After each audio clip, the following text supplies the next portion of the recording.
الحمد لله وكفى وسلام على عباده الذين اصطفى أما بعد فأعوذ بالله من الشيطان الرجيم بسم الله الرحمن الرحيم ومن الليل فتهجد به نافلة لك عسى أن يبعثك ربك مقاما محمودا وقال رسول الله صلى الله عليه وسلم أفضل الصيام بعد رمضان شهر الله المحرم وأفضل الصلاة بعد الفريضة صلاة الليل بارك الله لنا ولكم بالقرآن العظيم ونفعنا وإياكم بالآيات والذكر الحكيم درس البرشوات اللهم صل على محمد وعلى آل محمد كما صليت على إبراهيم وعلى آل إبراهيم إنك حميد مجيد اللهم بارك على محمد وعلى آل محمد كما باركت على إبراهيم وعلى آل إبراهيم إنك حميد مجيد محترم حاضرين মহান আল্লাহ রব্বুল আলামিনের দরবারে অসংখ্য শুকরিয়া তিনি আমাদেরকে অত্যন্ত দয়া করে মায়া করে আজকে জুমার দিনে জুমার নামাজ আদায় করার পাশাপাশি কিছু দিনই আলোচনা করার জন্য শোনার জন্য পৃথিবীর সর্বশ্রেষ্ঠ স্থান মসজিদে আসার এবং বসার তৌফিক দান করেছেন। এজন্য দিন থেকে কালিমাটা শুকর আদায় করি, বলি আলহামদুলিল্লাহ।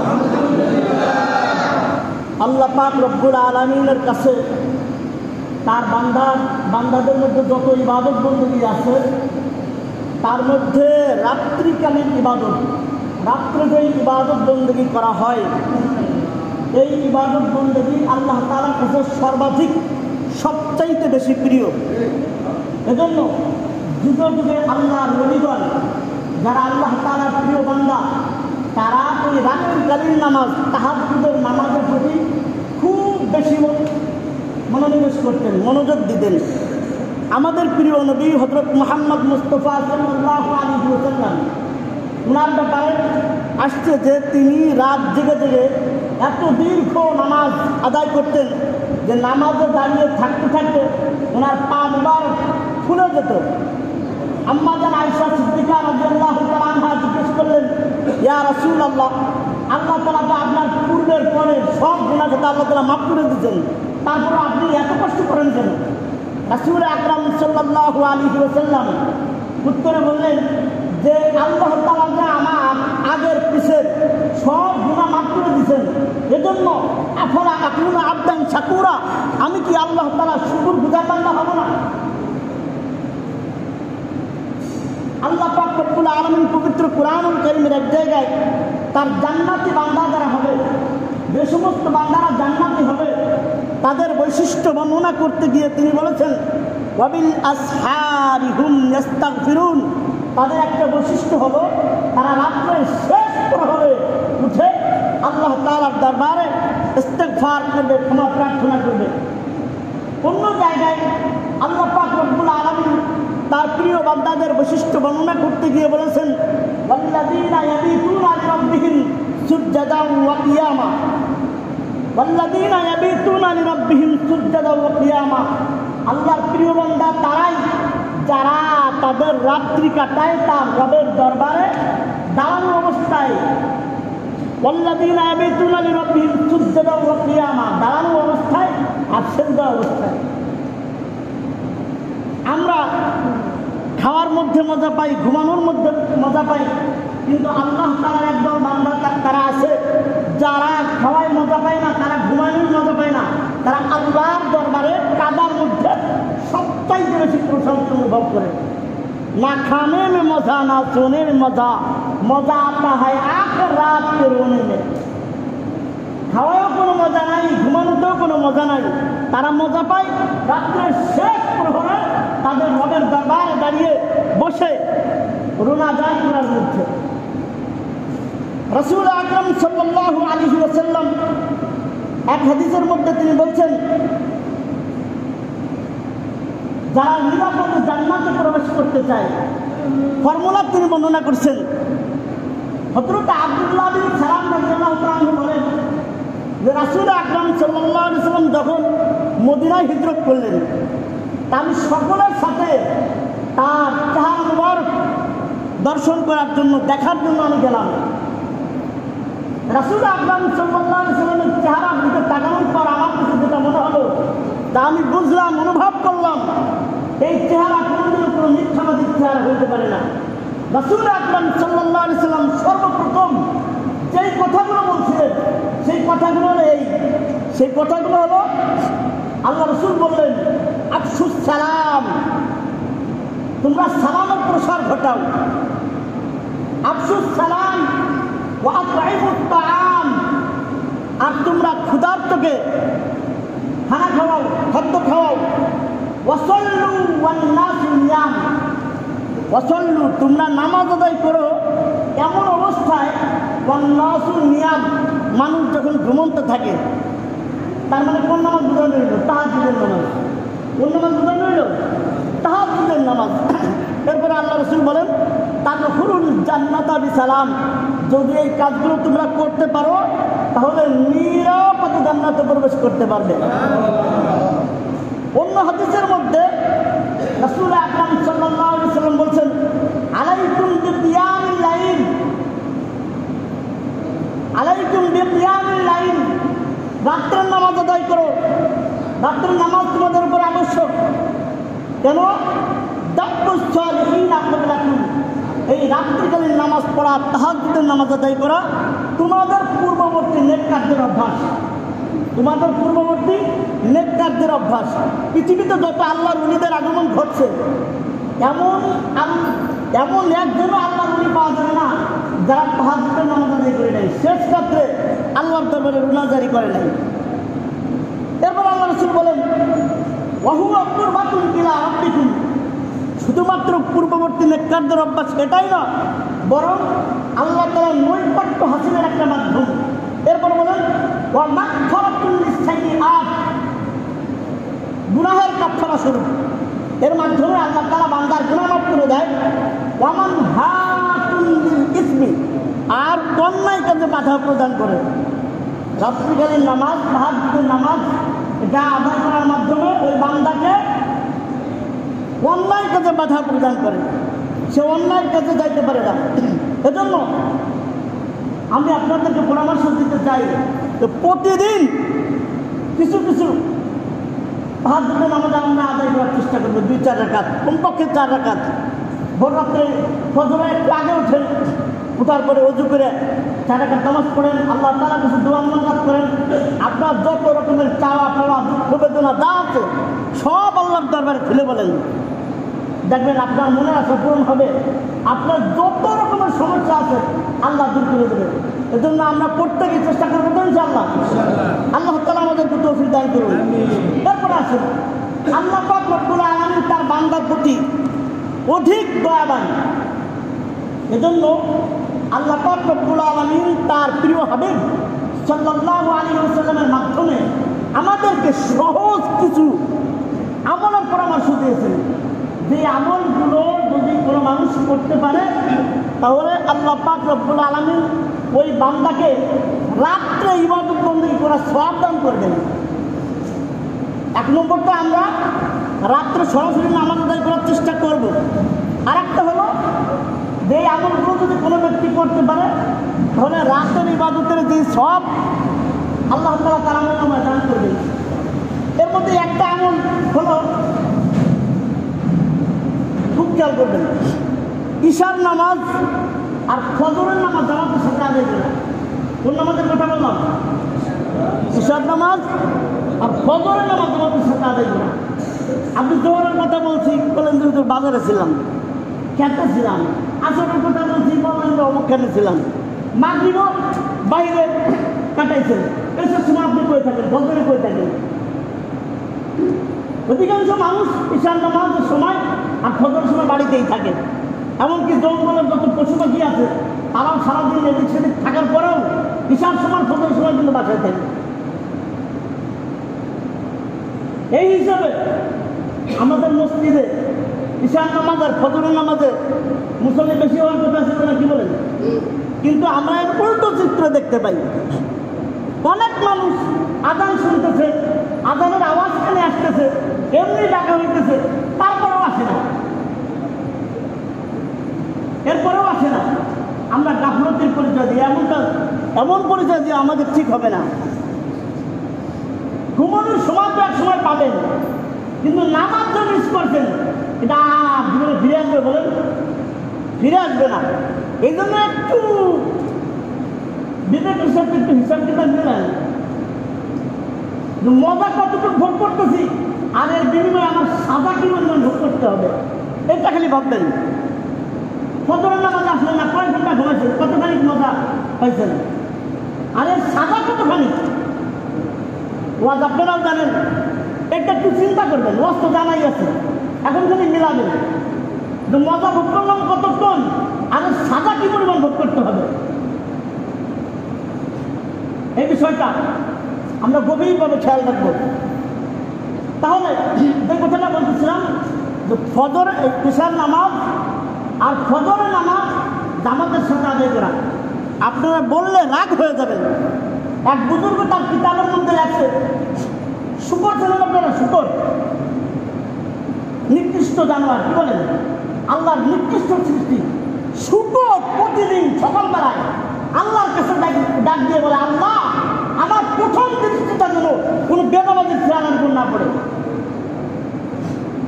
আপনি আমার ওই শব্দ দিয়ে গালি দেন বা আমি আপনার গালি দেন, আপনি জীবন দিয়ে দেবেন, আমি জীবন দিয়ে দেবো, এত বড় সাহস আমাকে এই কথা বলে গালি দিবি? অথচ সেই নিকৃষ্ট শুকর আল্লাহর কাছে পায়, আল্লাহ এই সকালবেলা আমার প্রথম দৃষ্টিটা যেন কোনো বেনামাজির খেয়ালের উপর না পড়ে। আপনার কানে আজানের আওয়াজ গেল, আপনাকে এমনিতে ডাকা হলো, আপনি মসজিদে আসলেন না।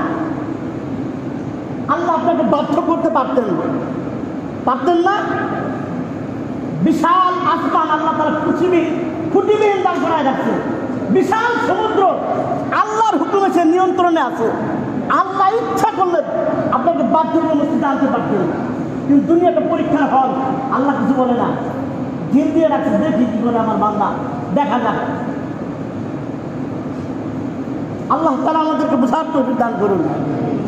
যেই কথাটা বলতেছিলাম, রাসূল আকরাম সাল্লাল্লাহু আলাইহি ওয়াসাল্লাম হাদিস শরীফের মধ্যে বলছেন, কোন ব্যক্তি যদি ঈশার নামাজ জামাতের সহিত আদায় করে, ঈশার নামাজ জামাতের সহিত আদায় করে, আপনি বাজার থাকেন, বাজারে মসজিদ আছে, বাংলাদেশের এমন কোনো জায়গা নেই যে সেখানে মসজিদ নেই। আপনি যেই পেশায় নিয়োজিত থাকেন না কেন, নামাজের জন্য আপনার কতটুকু টাইম লাগবে? আল্লাহ রাসূল বলেন, যে ব্যক্তি ঈশার নামাজ জামাতের সহিত আদায় করে, আল্লাহ তাআলা তার আমল নামায় অর্ধরাত্রি নফল নামাজ আদায় করে সব লিখে দেয়। আর কোনো ব্যক্তি যদি ফজরের নামাজ জামাতের সাথে আদায় করে, তাহলে সারা রাত নফল নামাজ আদায় করলে যে সব হতো, আল্লাহ পাক রব্বুল আলামিন তার আমল নামায় ওই সব লিখে দেন। সারা রাত ঘুমাবেন তাও, আবার আমল নামায় সবও লেখা হবে, তাও আমরা বললাম না, তাও আমরা পারি না।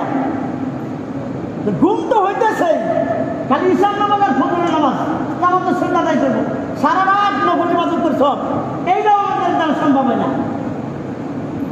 কপাল পোড়া মুসলমান আমরা। আমাদের কপাল কি পরিমাণ পুরা করছে এটা আমরা অনুভব করতে পারি না। এই বিপদ সেই বিপদ, আর এই বিপদ হয়েছে ওই বিপদ হয়েছে। বিপদ তো আসে নাই, বিপদ আমরা ডেকে আনছি। বিপদ আমরা ডেকে আনছি। বৃষ্টি হয় না, বিনি পানি হয় না, আরো কত রকমের সমস্যা। খালি কি যেদিন আসলো পানি নাই, মেঘ নাই, বৃষ্টি নাই, আবার বৃষ্টি কঠিন আকারে যখন শুরু হয় আর এই বৃষ্টি বন্ধ হইতেছে না, গাবলা লেগে গেছে। গাবলা লাগে নাই, এগুলো আমরা আজাব গজব আমরা টেনে আনছি আমাদের আমলের মাধ্যমে। গার্জিয়ান বাপ সে নামাজে শুনে এসে এমনভাবে ঘুমাতে ওঠে বাজানের জানে যাতে ঘুম না ভাঙলে। একা নামাজ পড়ে, তার ঘরের মধ্যে একা নামাজ পড়ে না। বহুত ঘর আছে এই জন্য। আপনি আসেন, আপনার অধীনস্থ যারা আছে তাদেরকে নামাজের জন্য ডাকেন। আর দেখেন যখন বড় হয়ে যাবে তখন আমরা বলি কি এখন ছেলে মেয়ে বড় হয়ে গেছে, এখন কি তাদেরকে মারার সময় আছে? যখন মারার সময় থাকে ওই সময় মায়ের তারা নামাজ শিখান। নামাজের জন্য মসজিদে নিয়ে আসেন বাচ্চাদেরকে। একদম যারা অভ্যাস তাদের কথা বলতেছি না, যারা মোটামুটি বলছে এদেরকে মসজিদে আনার দরকার। বাচ্চারা মসজিদে আসলে আমাদের এক একজনের নিজত মানে একসাথে বিক্রি করে উঠতে যায়। এরা মসজিদে আসবে, মন্দিরে যাবে, আপনার সাথে সে নামাজ আসবে, মসজিদে আসবে, আপনি সিজদা দেবেন, রুকু করবেন, আপনার ওইগুলো দেখে দেখে সে শিখবে। দুষ্টমি তো করবে। আপনি আর আমি বাচ্চা যখন যখন করি নেই তখন বলছেন না কেন? আপনি আমি যখন ওদের বয়সী ছিলাম তখন তো আমরাও দুষ্টমি করছি। হ্যাঁ, ভালো করে বোঝাই দেন যে বাবা এখানে দাঁড়াবে। অনেকেই আছে নামাজ যখন দাঁড়ায় ছোট বাচ্চা যদি সামনের কথা যায় এই পিছনে আসুক, মানে চাই নিয়ে তাকে একদম মসজিদের বাইরে নিয়ে যায়। এটা নিয়ম না। মাঝখানে দাঁড় করা দিন। আপনি যখন দুই পাশে দুজন বড় মানুষ থাকবে ও তখন দুষ্টামি করতে পারবে না। আর এক তারা শব্দ জন্য দিয়েছেন, এখন ওই পাশে তো ঠেলা যায় এই পাশে আছে, আর এই পাশে তো ঠেলা যায় ওই পাশে যায়। আল্লাহ তাআলা আমাদেরকে বোঝার তৌফিক দান করেন। এরপরে আসেন, রাত্রে সারা রাত ইবাদত বন্দেগী করার সওয়াব আল্লাহ তাআলা দান করবে। একটা আমল বললাম এত করি। আরেকটা আমল হলো রাত্রিবেলায় 100 আয়াত তিলাওয়াত করা। রাত্রিবেলায় কত আয়াত তিলাওয়াত করা? 100 আয়াত তিলাওয়াত করা। আবার মনে মনে ভাবতেছেন কোন বোঝার জন্য মাথায় চাপবে। আপনি বলবেন হুজুর এই রাত্রিবেলা তিলাওয়াত করে এটা আপনার বোঝান। আপনারা হুজুর মানুষ, মাদ্রাসায় থাকেন, পড়ান, আপনারা 100 আয়াত পড়েন। আরে আপনার দ্বারাও তো সম্ভব, আপনার দ্বারাও তো সম্ভব। একটা মানুষ এখানে যারা আমি উপস্থিত আছি এমন একজন ব্যক্তি হয়তো পাওয়া যাবে না যে সূরা ইখলাস তার মুখস্থ নাই। সবার আছে না নাই? কি বলেন? সূরা ইখলাসের 4টা আয়াত আছে, তাহলে কয়বার পড়লে পরে 100 আয়াত হয় বলেন তো আপনারা? 25 বার পড়লে আপনার 100 আয়াত হয়ে যায়। এটা পড়া কি খুব কঠিন? কি বলেন? খুব কঠিন। ঘুমানোর আগে 25 বার পড়েন, ওরা তারপরে ঘুমান।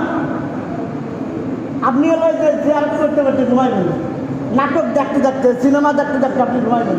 যদি আজরাইল আসে ঘুমের ভিতরে, বড় বড় বুজুর্গরা তারা নেট কাজ করতে করতে খবর হয়ে গেছে, তারপরে তারা টেনশনে বাঁচে না যে আমার মৃত্যু কিভাবে হবে। আর আপনি এগুলো দর্শন করতে করতে ঘুমাইলেন। আপনি আপনার অন্তরে ভয় লাগে না এই ঘুমের মধ্যে আমার মৃত্যু হতে পারে? এরকম হচ্ছে না? কি বলেন? হয় না? ঘুমের মধ্যে মানুষ মারা যায় না? বহুত এরকম হইতেছে। এই জন্য এই অভ্যাসটা পরিত্যাগ করেন। এই অভ্যাস পরিত্যাগ করে ঘুমানোর আগে ওযু করে তারপরে আল্লাহর কালাম তেলাওয়াত করে ঘুমান, দুরূদ শরীফ পড়তে পড়তে ঘুমান। এরকম চিন্তা ভাবনা করা পারবো তো ইনশাআল্লাহ। আল্লাহ তাআলা আমাদেরকে তৌফিক দান করুন। সূরা ফাতিহা মুখস্থ আছে, সূরা ইখলাস মুখস্থ আছে, পড়েন। আর এরপরে তো রমজান মাসে বহুত বার বলছি, ঘরের ওই আলমারির উপরে যে কোরআন শরীফটা রেখে দিয়েছেন কত বছর আগে রাখছেন আপনার মনেও নাই। আপনার টিভির উপরের পর্দাটা, আপনার শোকেজের যেই মানে আলমারির গিলাসের উপরে যে পর্দাটা থাকে ওইটা প্রত্যেক সপ্তাহে আপনার ধোয়া লাগে। যে একজন মানুষ বাঁচিয়েছে বলবেন দেখছো টিভির উপরের পর্দাটা কি ময়লা হয়েছে, আলমারির উপরের পর্দাটা কি ময়লা হয়েছে। আর আল্লাহর কালামের উপরে যে পর্দাটা আছে সেটা ধোয়া লাগে না? সেটা ওই যে দাদির দাফন করছে, দাফন কতখানি বেঁচে গেছে, অথবা দাদি একটা নকশা করার খেতা বানাই দিয়ে গেছে, ওইটাতে পেঁচাইয়ে ওই যে তাকের উপর রাখছে, জীবনে আর ছিলেন নামায় না। কোরআন শরীফটা নামান, একটু চুমো খান, পড়তে না পারেন তাদের একটু বুকে লাগান, চোখে লাগান, কপালে লাগান, কপাল খুলে যাবে, ভাগ্য খুলে যাবে। আর কোরআন থাকবে তাকের উপরে, আপনি টিভির আমি আল্লাহর যত্ন নেবেন, ভাগ্য জীবনেও ফেলবে না। 1000 কোটি টাকার মালিক হইতে পারবেন, শান্তি পাবেন না। আপনি নামাজ পড়েন, আল্লাহর কালাম তেলাওয়াত করেন, ধন সম্পত্তি যদি একটু কমও হয়, আল্লাহ আপনার অন্তরে শান্তি দিয়ে দেবেন। আল্লাহ তাআলা আমাদেরকে বোঝার তৌফিক দান করেন। বলতেছিলাম যে আমলের মাধ্যমে রাতভর ইবাদত বন্দেগী করলে যে সব হতো, আল্লাহ তাআলা সেই সব দান করবেন। এরকম আরেকটা ইবাদত হলো উত্তম চরিত্রের অধিকারী হওয়া। কেমন চরিত্রের অধিকারী হওয়া? উত্তম চরিত্রের অধিকারী হওয়া। রাসূল আকরাম সাল্লাল্লাহু আলাইহি ওয়াসাল্লাম এক হাদিসের মধ্যে বলছেন, যদি কোনো ব্যক্তি শরীয়ত অনুযায়ী চলে, যদি কোনো ব্যক্তি শরীয়তের যে হুকুম আহকাম আছে, বিধিবিধান আছে, সেইগুলো মান্য করে চলে, এরপরে তার পাশাপাশি যদি তার চরিত্র যদি ভালো হয়, পাশাপাশি সে যদি উত্তম চরিত্রের অধিকারী হয়, তাহলে আল্লাহ রাসূল সাল্লাল্লাহু আলাইহি ওয়াসাল্লাম বলছেন, ওই ব্যক্তি এমন এক ব্যক্তির মর্যাদা লাভ করে যে রাত্রি জেগে জেগে নফল নামাজে অধিক পরিমাণে কোরআন তেলাওয়াত করে, যে রাত জেগে জেগে নফল নামাজে অধিক পরিমাণে কোরআন তেলাওয়াত করে এবং অনেক বেশি রোজা রাখে, ওই ব্যক্তির মর্যাদা লাভ করে।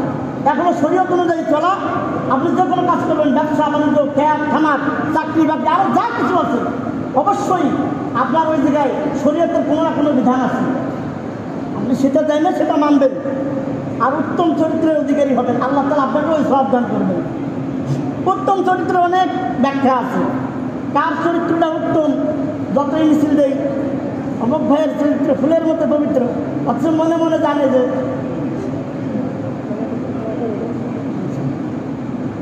আসলে যে কৃষির মতো পবিত্র না অপবিত্র, মনে মনে কিন্তু জানা আছে। কোন কাজটা উত্তম চরিত্রের একটা আলামত, এটা আমাদের বুঝতে বাকি নেই। এই জন্য উত্তম চরিত্রের অধিকারী হওয়া, আমার চরিত্রটা যদি উত্তম হয়, যে না আমি মারা যাওয়ার পর আপনারা যদি বলেন যে না লোকটার চরিত্র খুব ভালো ছিল, দুনিয়াতে বিদায় হয়ে গেল, আমরা জানাজার ময়দানে এই লোকটা কেমন ছিলেন, সবাই করে দিলাম আলহামদুলিল্লাহ ভালো আছিলেন। এক ব্যক্তি আছে, তারা চেনেও না, নামও জানে না, রাস্তাতে যায় আইসে জানাজা পড়তে, সেও এরকম করছে, ভাই তুমি এই সম্পর্কে জানো, তারা চেনো না, তুই চললে সবাই চললাম, তুই চলে গেলাম। এটা না, জানাজা ছাড়াই মানুষ সাক্ষী দেবে যে না অমুক ব্যক্তি চলে গেছে, এই গ্রামের একজন মানুষ ছিল, তার চরিত্রটা বড় ভালো ছিল। এগুলো যাতে গোপনে আপনার ব্যাপারে সাক্ষী দেয়, সেরকম একটা চরিত্র বানান। কেউ দুনিয়ায় স্থায়ী না। আমি আপনাদের এখানে আল্লাহ কতদিন লাগবে আমি জানি না, আমিও স্থায়ী না, কেউ স্থায়ী না। আমাদের উচিত যে এমন একটা চরিত্র বানানো, আমি যখন চলে যাই, আমি যাওয়ার পরে যাতে মানুষ বলতে পারে যে না আলহামদুলিল্লাহ লোকটার চরিত্র ভালো ছিল, লোকটা চলে গেল। আর আমি আপনি চলে গেলাম, আর আমার বিদায় মানুষ খুশি হলো, এমন মানুষও আছে গেছে বাস ছিঁড়ে একদম আল্লাহ বাঁচাইছে। এই চরিত্র যাতে কেউ না হয়, এই চরিত্রটা যাতে কেউ না হয়, আমরা এই চিন্তা চেতনা আমাদের মাথায় চাই। তো বলতেছিলাম, যাদের উত্তম চরিত্র হবে তাদেরকে আল্লাহ তাআলা রাত্রি জাগরণ করে ইবাদত বন্দেগী করলে যে সব হয়, ওই সব আল্লাহ তাআলা দান করবেন। সময় তো শেষ হয়ে আরও 2 মিনিট বেশি হয়ে গেছে। উত্তম চরিত্রের অনেকগুলো আলামত আছে, একটা আলামত আমি বলে যাই। এক জায়গায় 3টা কথা বলা হয়েছে। সিল মান কথা আঁকা, সিল তুমি সম্পর্ক জোড়ো, মান কথা আঁকা, যে তোমার সাথে সম্পর্ক ছিন্ন করছে, এমনি আপনার সাথে আমার সম্পর্ক আছে, এটা তো আছেই, এটা জোড়া লাগানোর কিছু নেই, এমনি জোড়া আছে। যে তোমার সাথে সম্পর্ক ছিন্ন করছে, তুমি তার সাথে সম্পর্ক জোড়ো। ওয়াফু আম্মান যালামাকা, যে তোমার প্রতি জুলুম করছে তুমি তারা মাফ করে দাও। এখন বলবেন যে হুজুর তা আমার কোনো অন্যায়ভাবে জুলুম করবে, আমি তারা কিছু বলতে পারবো না। হ্যাঁ, আপনি প্রতিশোধ নিতে পারবেন, অনুমতি আছে। আপনার উপরে যতখানি জুলুম হয়েছে আপনি ঠিক প্রতিশোধ যতখানি কি নেবেন, এর বেশি যেন না হয়। এর বেশি যদি হয় তাহলে তো আবার আপনি জুলুমকারী হয়ে গেলেন। ওয়াহসিন ইলা মান আসা ইলাইকা, তুমি ওই ব্যক্তির সাথে ভালো ব্যবহার করো যে তোমার সাথে খারাপ আচরণ করছে। আপনি আমার সাথে একটা খারাপ আচরণ করছেন, একদম গালিগালাজ করছেন, বেশি কথা বুঝছেন। আমি যদি আবার আসলে রক্ত আসার পরে আসসালামু আলাইকুম ভাই কেমন আছেন, আপনার ভিতরে আর রাগ থাকতে পারে, আপনি লজ্জায় এমনি আপনার মাথা নত হয়ে যাবে। হ্যাঁ, অন্যায় করলে তার প্রতিশোধ নেওয়া যাবে না বা এর কোনো প্রতিকার এমনটা না, খেয়াল রাখতে হবে। আমি এই কথা বলি যে আপনি হাত পা বাইন্দা একদম বসে দেন, আপনার মারুক কাটুক, আপনি কিছু বলতে পারবেন না, এটা না। এই উল্টো ব্যাখ্যা বুঝেন না। অনেকদিন আগে একটা কিতাবের মধ্যে একটা হাসির গল্প করছিলাম। এক সাপ এক পীর সাহেবের দরবারে যায়, তার মুড়ি দিয়েছে। পীর সাহেব বলে দিয়েছে, সাবধান, তুমি কিন্তু মানুষের সবল মারবা না, ক্ষতি করবা না। অল্প সে ফিরে দিয়েছে। পীর সাহেবের পরে একদিন রাস্তাতে যায়, এখন দেখে ওই সাপটা পড়ে আছে, আর পিঁপড়া, মাছি, মশা আরো যত রকমের আছে আর কি, ওরা ওরে কামড়াইতেছে, কেউ কামড়াইতে ছিঁড়ে নিয়ে যেতেছে, নানা রকমেরই করতেছে। পরের দিন সাপ আবার বেড়ে গেছে।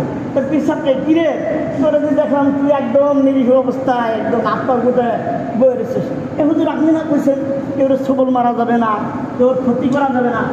পিসাব কয়, আমি তোরা সবল মারতে নিষেধ করছি, কিন্তু তোর তো ফুসফাস মারতে তো আমি নিষেধ করি নেই।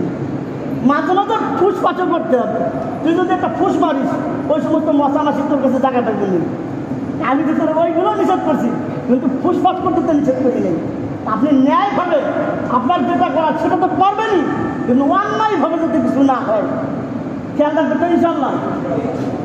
যে ইবাদত বন্দী করলে রাতভর ইবাদতের সব আল্লাহ তাআলা দান করেন, এরকম চিন্তা আমাদের কথা বললাম। আরও অনেকগুলো আমল গুছায় আনছিলাম, কিন্তু সময়ের অভাবে আর সেগুলো বলা গেল না। আবার ভবিষ্যতে সময় হলে সেগুলো ইনশাল্লাহ বলার চেষ্টা করবো। আজকে যেগুলো বললাম আল্লাহ তাআলা আমাকে আপনাকে সকলকে আমল করার তৌফিক দান করুন। আলহামদুলিল্লাহ।